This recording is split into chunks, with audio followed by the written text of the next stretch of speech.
शाबास. पाय बाहेर काढ पूर्ण बॉल जवळ. पाय बॉल बॅट कुठे? हा चल. हो हो डिफेन्स. वा वा.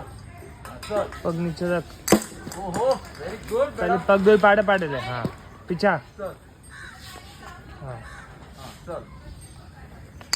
हो हो व्हेरी गुड. मस्त. हो हो शाबास बेटा. सरळ खेळ सरळ खेळ. डिफेन्सचा बॉल होता. कसंही फिरवायचं नाही. नाही करायची का बॅटिंग? हा मग सरळ कर. सीधे दो पग पाड़े रख. शॉट आहे ब्युटी. हा हा पाय कोण बाहेर काढणार? पाय बाहेर काढा चांगला मारता आला असता. पीछा पीछा. Very good. पाय काढ बाहेर. Very good. हा पहिलाच बाहेर आला. बॉल टाकल्यानंतर बाहेर यायचं. ठीक आहे चल.